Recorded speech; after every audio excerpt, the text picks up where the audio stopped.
आपका 4 TV news पर। मैं हूं आपके साथ जो है बुलेटिन की शुरुआत करते हैं बड़ी जानकारी के साथ। सुप्रीम कोर्ट में मंगलवार को वक्फ संशोधन अधिनियम की संवैधानिक वैधता को चुनौती देने वाली याचिकाओं पर सुनवाई हुई। मुख्य न्यायाधीश भूषण रामकृष्ण गवई की अध्यक्षता वाली 2 सदस्यीय पीठ ने पक्ष और विपक्ष की दलीलें सुनी। बेंच में दूसरे जज जस्टिस ऑगस्टिन जॉर्ज मसीह थे। सुनवाई के दौरान सीजेआई ने संसद से पारित कानूनों की संवैधानिकता को लेकर एक महत्वपूर्ण टिप्पणी की और उन्होंने वक्फ संशोधन अधिनियम को चुनौती देने वाले याचिकाकर्ताओं से कहा कि संसद के द्वारा पारित कानूनों में संवैधानिकता की धारणा होती है और कोई कानून संवैधानिक नहीं है। इसका जब तक कोई ठोस मामला सामने नहीं आता, अदालतें इसमें हस्तक्षेप नहीं कर सकती। केंद्र सरकार ने सर्वोच्च न्यायालय से आग्रह किया कि वह अंतरिम आदेश पारित करने के लिए वक्फ संशोधन अधिनियम की वैधता को चुनौती देने वाली याचिकाओं पर सुनवाई को 3 मुद्दों तक सीमित रखे, जिनमें कोर्ट यूजर और डीड द्वारा घोषित वक्फ संपत्तियों को डिनोटिफाई करने का बोर्डों का अधिकार भी शामिल है। केंद्र की ओर से सॉलिसिटर जनरल तुषार मेहता ने मुख्य न्यायाधीश बीआर गवई और न्यायमूर्ति ऑगस्टिन जॉर्ज मसीह की पीठ के समक्ष जो है ये अनुरोध किया। तुषार मेहता ने कहा कि अदालत ने 3 मुद्दे चिन्हित किए थे। हालांकि याचिकाकर्ता चाहते हैं कि इन 3 मुद्दों के इतर भी कई सारे अन्य मुद्दे हैं जिन पर सुनवाई हो, और मैंने इन 3 मुद्दों के जवाब में अपना हलफनामा दाखिल कर दिया है। मेरा अनुरोध है कि इसे केवल 3 मुद्दों तक ही सीमित रखा जाए, लेकिन तब जो है अधिवक्ता, वरिष्ठ अधिवक्ता कपिल सिब्बल ने कहा कि हम तो सभी मुद्दों पर दलील रखेंगे। यह संपूर्ण वक्फ संपत्ति का पर जो है कब्जा करने का मामला है। यानी कि यहां भी एक नई चीज अब कहीं ना कहीं हम देखें कि जो पहले से कहा जा रहा था कि 3 मुद्दे रहेंगे, अब कपिल सिब्बल ने कहा है कि हम 3 मुद्दों तक ही सीमित नहीं रहेंगे। पूरे वक्फ की संपत्ति पर कब्जा करने का मामला है और सभी पहलुओं पर बातचीत होनी चाहिए।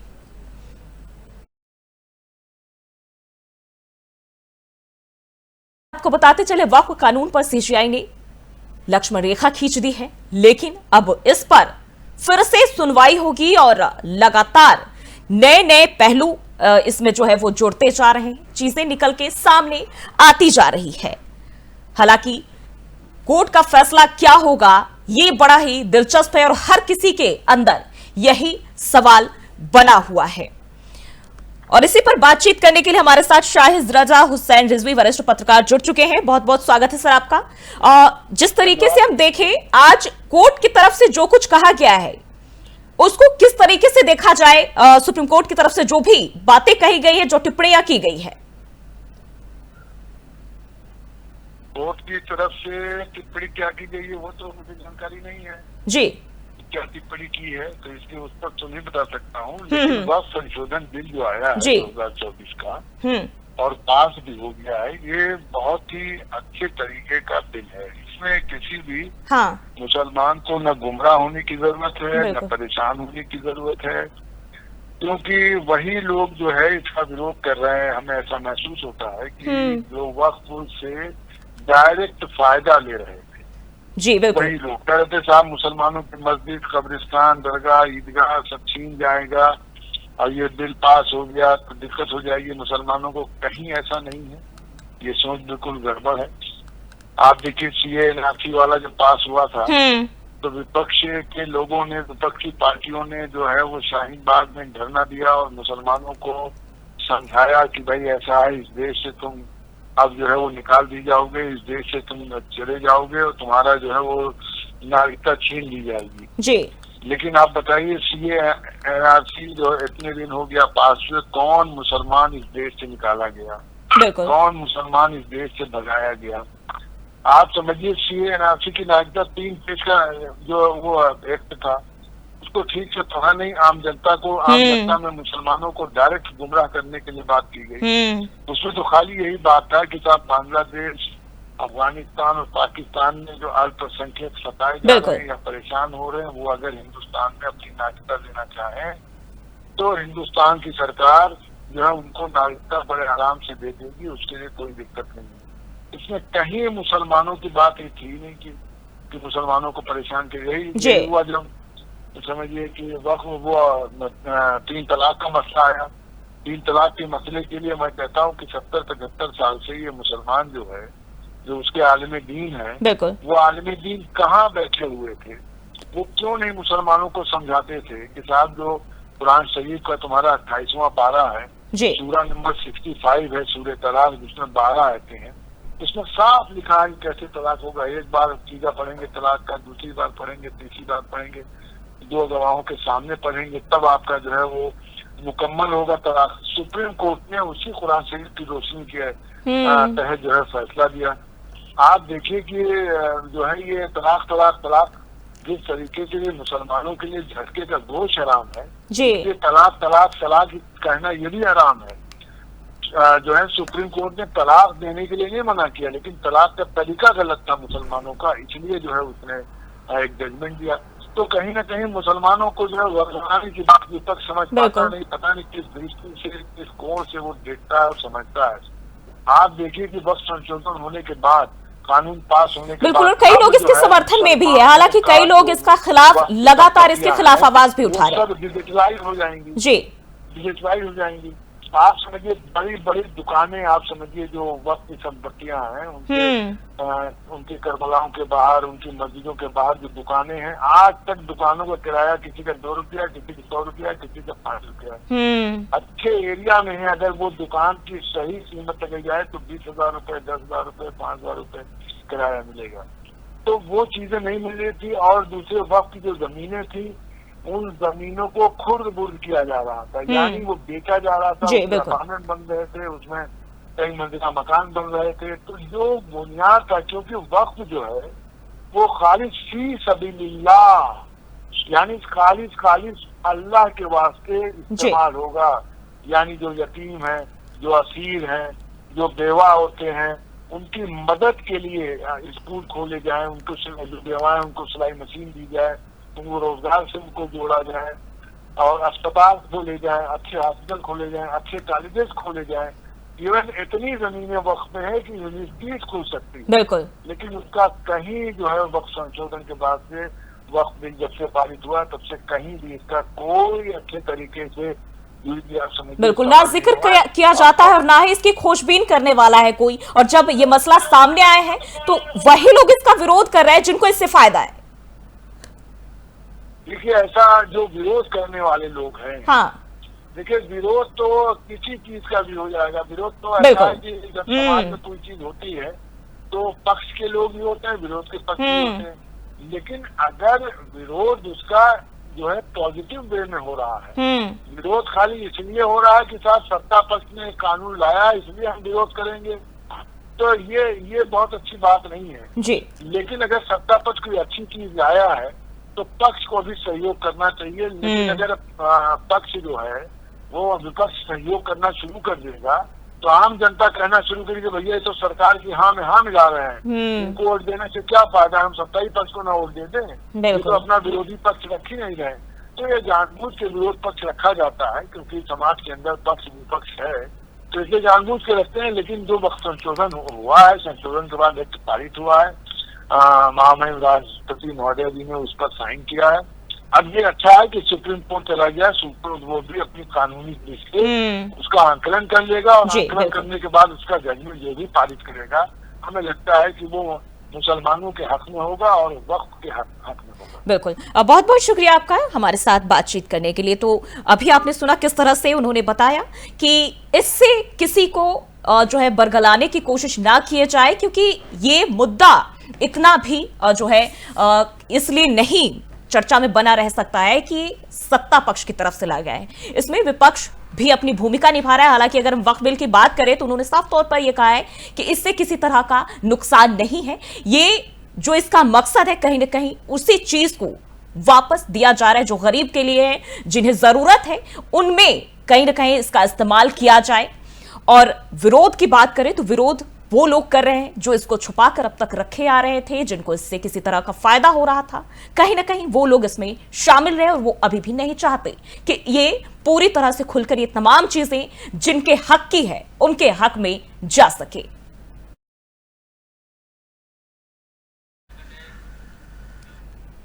और बढ़ते आगे, उत्तर प्रदेश के मुख्यमंत्री योगी आदित्यनाथ ने कासगंज जिले में जनप्रतिनिधियों के साथ एक अहम समीक्षा बैठक की। बैठक में विकास कार्यों की प्रगति, कानून व्यवस्था और जन कल्याणकारी योजनाओं के प्रभावी क्रियान्वयन पर चर्चा की गई। मुख्यमंत्री ने अधिकारियों को निर्देश दिए कि योजनाओं का लाभ समयबद्ध हो, पारदर्शी ढंग से जनता तक पहुंचे।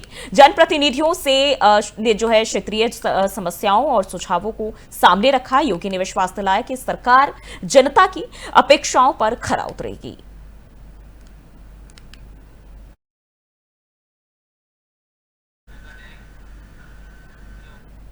और कासगंज में जनसभा को संबोधित करते हुए मुख्यमंत्री योगी आदित्यनाथ ने पाकिस्तान पर तीखा हमला बोला। सीएम योगी ने कहा कि प्रधानमंत्री नरेंद्र मोदी के नेतृत्व में भारत की सेना इतनी सशक्त हुई है कि अब पाकिस्तान जैसे दुश्मन घुटनों पर आ गए हैं।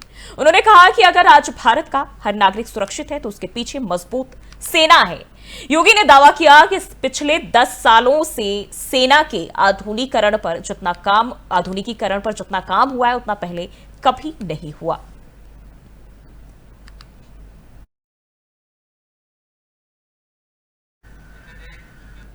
बढ़ते आगे, लखनऊ से खबर सामने आ रही है जहां भारतीय रिजर्व बैंक ने HCBL को ऑपरेटिव बैंक का लाइसेंस रद्द कर दिया है। आरबीआई के अनुसार यह बैंक ना तो पर्याप्त पूंजी रखता है और ना ही भविष्य में काम करने की कोई संभावना है।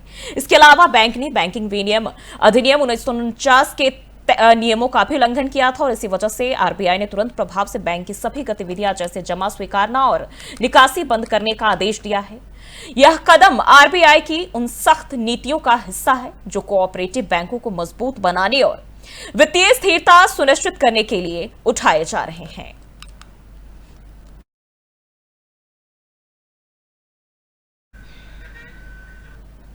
बढ़ते आगे, बसपा अध्यक्ष मायावती ने हाल ही में अपने एक्स पर ट्वीट कर प्राथमिक और अपर प्राइमरी स्कूलों में दाखिले में बड़ी गिरावट को लेकर गंभीर चिंता जताई है और उन्होंने कहा कि साल 2023-24 में 1.74 करोड़ बच्चे स्कूलों में जो है वो दाखिले लिए थे, जो कि साल 2024-25 की बात करें तो ये घटकर 1.52 करोड़ यानी कि 1,52,00,000 रुपए लाख जो है बच्चे रह गए हैं। यानी करीब 22 लाख की कमी स्कूल में आई है। बच्चों की दाखिले की बात करें तो मायावती ने सरकारी स्कूलों की खराब व्यवस्था और सस्ती संस्थानों के बंद होने पर चिंता भी जताई और कहा कि सरकार का मदरसों के प्रति रवैया बेहद अनुचित है और उन्हें प्रोत्साहन देना चाहिए।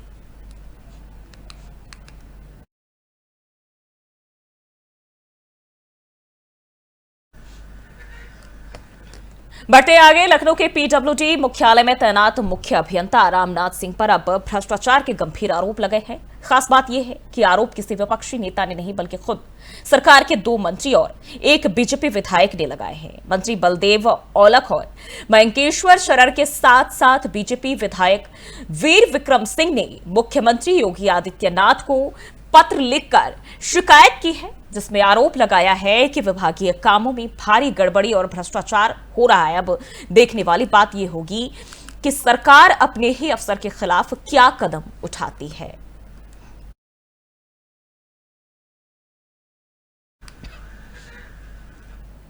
बढ़ते आगे, अलीगढ़ के थाना बरला क्षेत्र में गंभीर मामला सामने आया, जहां सीमा सुरक्षा बल के जवान जितेंद्र सिंह ने पुलिस पर अपने भाई को झूठे केस में फंसाने का आरोप लगाया है। जवान का कहना है कि उसके भाई सुभाष सिंह को अवैध रूप से हिरासत में लिया गया और बिना विधिक प्रक्रिया के झूठी गिरफ्तारी दिखाई गई। जितेंद्र सिंह ने थाना प्रभारी पर मध्यस्थों के जरिए धनराशि मांगने और पैसे न देने का झूठा केस ठोकने का आरोप भी लगाया। जवान ने मामले की निष्पक्ष जांच की मांग की और एसएसपी को लिखित शिकायत भी सौंपी, जिसमें उनका कहना है कि साक्ष्य के बावजूद असली आरोप छोड़ा गया और निर्दोषी को फंसाया गया है। मैं एसएसपी साहब के पास आया हूं। आने का कारण यह है कि 20 मार्च 2025 में एक गांव में शिवनारायण का हत्या हो गई थी, जिसमें 22 मार्च को ही मेरे छोटे भाई को पुलिस ने एक पूछताछ के तौर पे बुलाया था। फिर उनके पास हमने फोन किया। 22 तारीख की रात में मेरा फोन कट कर दिया जैसे हमने पर्चा दिया। फिर 23 तारीख को हमने फोन किया, उनके पास कुछ गांव के शख्स भेजे हमने, जिसमें प्रधान थे, कई थे, पत्रकार थे गांव के। उनको भेजा हमने कि भाई को छुड़ा के लाइए आप, मतलब किस मैसेज ने पकड़ रखा है। तो उनको भाई ने उनको नहीं छोड़ा। हमने उनके पास फोन किया है, फोन करके बातचीत उनसे करी तो उन्होंने बताया कि भाई तुम्हारा भाई इसमें अपराधी है और उसे हम नहीं छोड़ पाएंगे, अगर तुम्हें जानकारी चाहिए तो यहाँ आ जाइए। तो हमने उनसे पूछा कि अपराधी की कोई ना कोई वजह तो होनी चाहिए, लड़ाई झगड़ा हमारा सामने वाले से वो नहीं है, अज्ञात में रिपोर्ट है। जिसकी मृत्यु हुई है उसके माता पिता, उसके पिता हमारे भाई को छुड़ाने के लिए 23 मार्च को थाने में मिल गए हैं। थाने में फिर इसके बाद कैसे हो सकता है, बोले कि ये एक आपराधिक मामला है, आप यहाँ आ जाइए। फिर हमने 23 तारीख को हमने एसएसपी साहब के पास फोन किया था। फोन के बाद हमने मेल के द्वारा एक सूचना भी दी गई। फिर उनसे बातचीत में करके बताया, तो मेरे एसएसपी साहब के यहाँ फोन अटेंड किया था पीआरओ साहब ने, जिन्होंने बताया था। बढ़ते आगे, बहराइच में भारत नेपाल सीमा की सुरक्षा को लेकर बड़ा अभियान चलाया गया। एसपी आरएन सिंह ने मोतीपुर थाना क्षेत्र के चकिया में नेपाल सीमा पर वन विभाग और पुलिस बल के साथ संयुक्त गश्त की। सीमा पर संदिग्ध व्यक्तियों और वाहनों की गहन चेकिंग की गई। वहीं ड्रोन से संवेदनशील इलाकों की निगरानी भी की गई। स्थानीय नागरिकों से संवाद कर उन्हें सतर्क रहने और संदिग्ध गतिविधियों की जानकारी पुलिस को देने की अपील की गई। एसपी ने स्पष्ट निर्देश दिए कि सीमा क्षेत्र में किसी भी तरह की अवैध गतिविधियां बर्दाश्त नहीं की जाएगी और सुरक्षा तंत्र को और मजबूत किया जाएगा।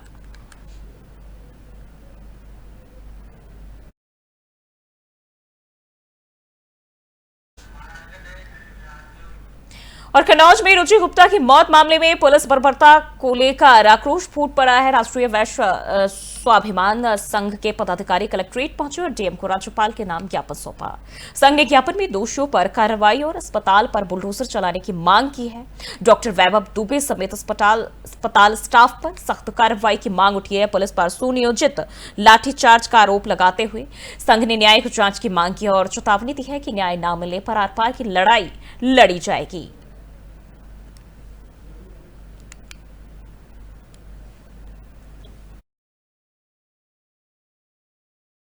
परसों जो कृष्णा हॉस्पिटल में हमारी एक बेटी थी जिसका उपचार के दौरान मृत्यु हो गई, उसमें सिर्फ उनको बिटिया को हमारी बुखार आया था और जैसे ही डॉक्टर ने इंजेक्शन लगाया तुरंत ही बिटिया को खुजली होने लगी। इसका मतलब ये था कि कहीं ना कहीं वो इंजेक्शन गलत लगाया जा रहा था। इंजेक्शन जैसे ही रिएक्शन करना शुरू किया वैसे ही बिटिया को मुश्किल से 10-15 मिनट लगे होंगे, बिटिया मृत हो गई। मृत होने के बाद जब बिटिया के परिवारजनों ने शिकायत करने के प्रयास किया तो कृष्णा हॉस्पिटल वाले उन पे गलत तरीके से व्यवहार करने लगे। उसके बाद जब हम कुछ परिवार के लोगों ने जब प्रशासन के तौर पे कोतवाली के पास पहुंचे तो कोतवाल साहब के समेत जितने भी लोग थे उन्होंने उस लाश, बिटिया की जो लाश थी उसको भी फेंका, उल्टा सीधा 3-4 बार उसको पीटा। ये हम लोगों के लिए बहुत ही निंदनीय हुआ और हम लोगों के लिए क्या मुझे लगता है सारे समाज के लोगों को ये गलत लगा होगा इस तरह की बर्बरता जो उन्होंने की। उसके बाद उनके परिवार और औरैया के एरवाकटरा थाना क्षेत्र में हर्ष फायरिंग का मामला जो है वो थमता हुआ नहीं नजर आ रहा। हाल ही में एक समारोह में महिला प्रधान के पति राजेश कुमार को अवैध असलहा लोड करते हुए वीडियो वायरल हुआ था और वायरल होते ही पुलिस ने राजेश की तलाश शुरू कर दिया और किशनी मार्ग से उसे गिरफ्तार कर लिया गया। उसके पास से 12 बोर का लोड तमंचा और एक कारतूस भी बरामद किया गया है। डिप्टी एसपी प्रत्युष मिश्रा ने बताया कि ऐसे मामलों में पुलिस सख्ती से कार्रवाई कर रही है और कानून के हाथ लंबे हैं। अब शायद राजेश जैसे लोग फिर से हिम्मत नहीं करेंगे।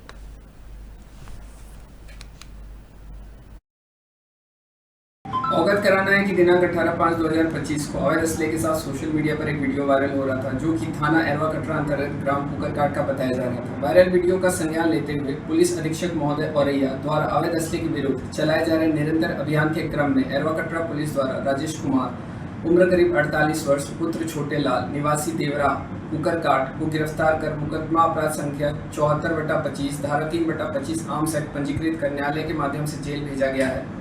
अभियुक्त के पास से एक 12 बोर का तमंचा और एक जिंदा कारतूस बरामद हुआ है। इस संबंध में अन्य वैधानिक बढ़ते आगे, सहारनपुर में अखिल भारतीय फार्मासिस्ट एसोसिएशन के पदाधिकारियों और कार्यकर्ताओं ने सोमवार को जिला मुख्यालय कलेक्ट्रेट पर जोरदार विरोध प्रदर्शन किया। प्रदर्शनकारियों ने सहारनपुर ड्रग्स विभाग पर फार्मासिस्टों को जानबूझकर परेशान करने का आरोप लगाया और इस पर प्रदेश संगठन मंत्री रजत सैनी ने बताया कि ड्रग्स विभाग के द्वारा पोर्टल पर नए लाइसेंस को अनुमति नहीं दी जा रही है, जिससे फार्मासिस्ट को काफी परेशानियों का सामना करना पड़ रहा है। इसके साथ ही उन्होंने कहा कि यह प्रक्रिया नियमों के खिलाफ है और इससे बेरोजगारी भी बढ़ रही है। संगठन ने जिलाधिकारी को ज्ञापन सौंपकर मामले की जांच और तत्काल कार्रवाई की मांग की है और इसके साथ ही रजत सैनी ने चेतावनी दी है कि अगर समस्याओं का समाधान जल्द नहीं किया गया तो संगठन को बड़े स्तर पर आंदोलन के लिए बाध्य होना पड़ेगा। और उन्होंने सरकार से मांग की है कि नए लाइसेंस की प्रक्रिया को पारदर्शी और सरल बनाया जाए ताकि फार्मासिस्ट अपने व्यवसाय को फिर से सुचारू रूप से चला सके।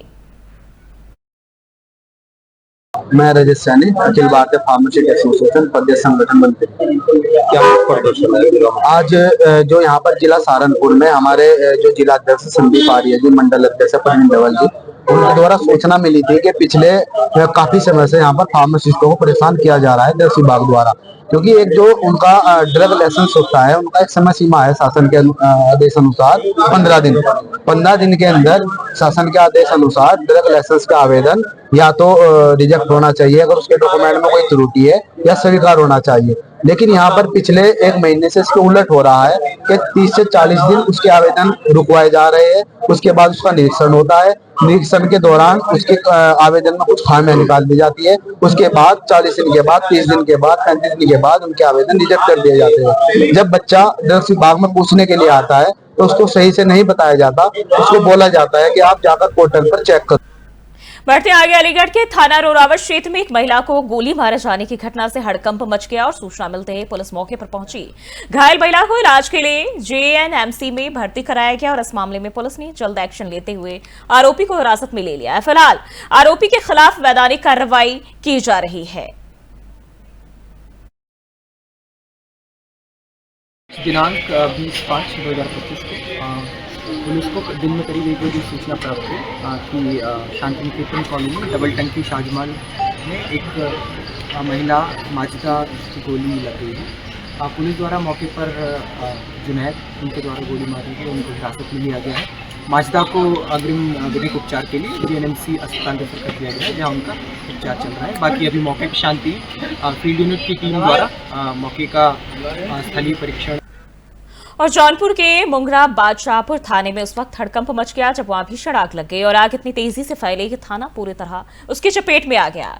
शुरुआती जानकारी के मुताबिक थाने में रखे पटाखों में आग लगने से यह हादसा हुआ है। मौके पर पुलिस टीम दस्तावेजों को सुरक्षित रखने में जुटी हुई नजर आई और आग बुझाने की लगातार कोशिशें जारी रही।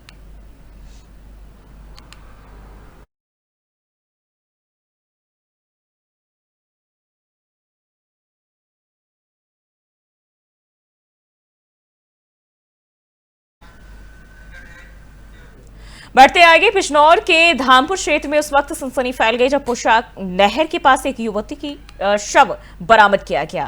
मृतका की पहचान होते ही परिजनों ने थाने में जमकर हंगामा किया और गांव के ही एक युवक पर हत्या का आरोप लगाया है। परिजनों का कहना है कि युवक ने ही युवती की हत्या की है और उन्होंने उसे फांसी देने की मांग की। फिलहाल पुलिस ने आरोपी युवक को हिरासत में लिया है और मामले की गहन जांच शुरू कर दी गई है। मौके पर पहुंचे SP पूर्वी अमित किशोर श्रीवास्तव ने परिजनों को समझा बुझाकर शांत कराया। देखिए, दिनांक 16 तारीख को इनके परिजन थाना धामपुर पे आए थे। इन्होंने एक लिखित तहरीर दिया था कि इनकी बिटिया जो है वो गायब हो गई है। इन्होंने नियम तहरीर दिया था। तहरीर के आधार पर मुकदमा तत्काल पंजीकृत कर लिया गया था। तहरीर में इनके द्वारा बताया गया था कि दिनांक 10 तारीख को वो लड़की अपने घर से चली गई थी, परंतु तहरीर इनके द्वारा 16 तारीख को दिया गया था और हम लोगों ने तत्काल मुकदमा पंजीकृत कर लिया। इसी दौरान लड़की की खोजबीन जारी रही और उस लड़की की डेड बॉडी जब एक नहर में मिली तो तत्काल परिजनों को सूचित किया गया। परिजन मौके पर आए, उन्होंने शिनाख्त किया। आगे की विधिक कार्रवाई करते हुए PM कराया गया। PM कराने के बाद डेड बॉडी परिजनों को सौंप दिया गया है। उन्होंने उसका अंतिम संस्कार भी कर दिया।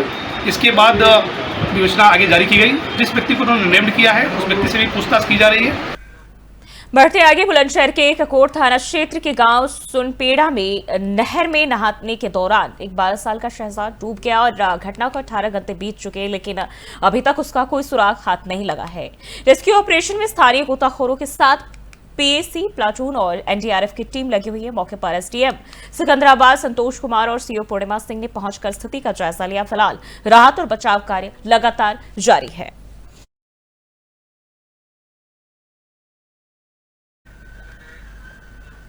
बढ़ते आगे, जल संकट से जूझ रहे बुंदेलखंड के महोबा में अब जल क्रांति की बयार बह रही है। डीएम गजल भारद्वाज ने चंद्रावल नदी के पुनरुद्धार अभियान की शुरुआत कर इलाके को फिर से पानीदार बनाने की मुहिम छेड़ दी है। मंगलवार को कबरई विकासखंड के चांदो गांव में विधिवत पूजन के साथ नदी की खुदाई और सल्ट सफाई का कार्य शुरू किया गया। यह अभियान कैश रन योजना के तहत जो है वो चल रहा है, जिसमें महोबा की 8 लुप्त नदियों को पुनर्जीवित करने का लक्ष्य है। इस पहल से न केवल पेयजल संकट दूर होगा बल्कि किसानों को भी सिंचाई के लिए पर्याप्त पानी मिल सकेगा। जिसमें जितने भी हमारे यहाँ महोबा डिस्ट्रिक्ट की नदियाँ हैं जो कि हम देखते हैं कि गर्मी में सूख जाती हैं, उनकी खुदाई करके जो दोनों तरफ वृक्षारोपण के गड्ढे खोदना और आने वाले समय में उनमें वृक्षारोपण कराना, ये ऐसी हमने नदियों का, इसमें 8 नदियों का जो है चयन किया गया है। और चंद्रावल नदी में आज 6 गांव में काम जो है डीडीओ साहब ने लगाया है, और पूरी 9 जो गांव हैं उसमें ये पेरिनेली काम चले। हमारे यहाँ की जो चंद्रावल नदी है वो इसी विख्यात से हमारा गाँव चांदू पड़ा है। तो मैंने बहुत पहले जब 2010 में प्रधान बना तो मैंने सबसे पहले चंद्रावल में ही अपना पूरा फोकस दिया था। तो मैंने इसको खुदाई शुरू की थी क्योंकि उस समय जो विलुप्त अवस्था में थी। तो उस समय की पहल, आज भी पहल हमारे माननीय महोदया डीएम साहब के द्वारा की गई। हमें बड़ा ही अच्छा लगा, हमारे ग्रामवासियों को अच्छा लगा कि कम से कम इस बड़ी परियोजना का उन्होंने आज। बढ़ते आगे, बांदा के नगर कोतवाली क्षेत्र स्थित एसबीआई मुख्य शाखा में एक युवक ने हंगामा मचा दिया। वकील का वेश धारण कर बैंक के कैश रूम तक जा घुसा। युवक ने कर्मचारियों से गाली गलौज भी की और धक्का मुक्की की। बैंक स्टाफ ने युवक से कड़ी पूछताछ की, जिसके बाद घटना की सूचना पुलिस को दी गई। पुलिस ने संदिग्ध युवक की पहचान और मोटिव्स की जांच में जो है हिरासत में लेकर जुट गई है और बैंक की सुरक्षा व्यवस्था को लेकर भी अब सवाल उठ रहे हैं।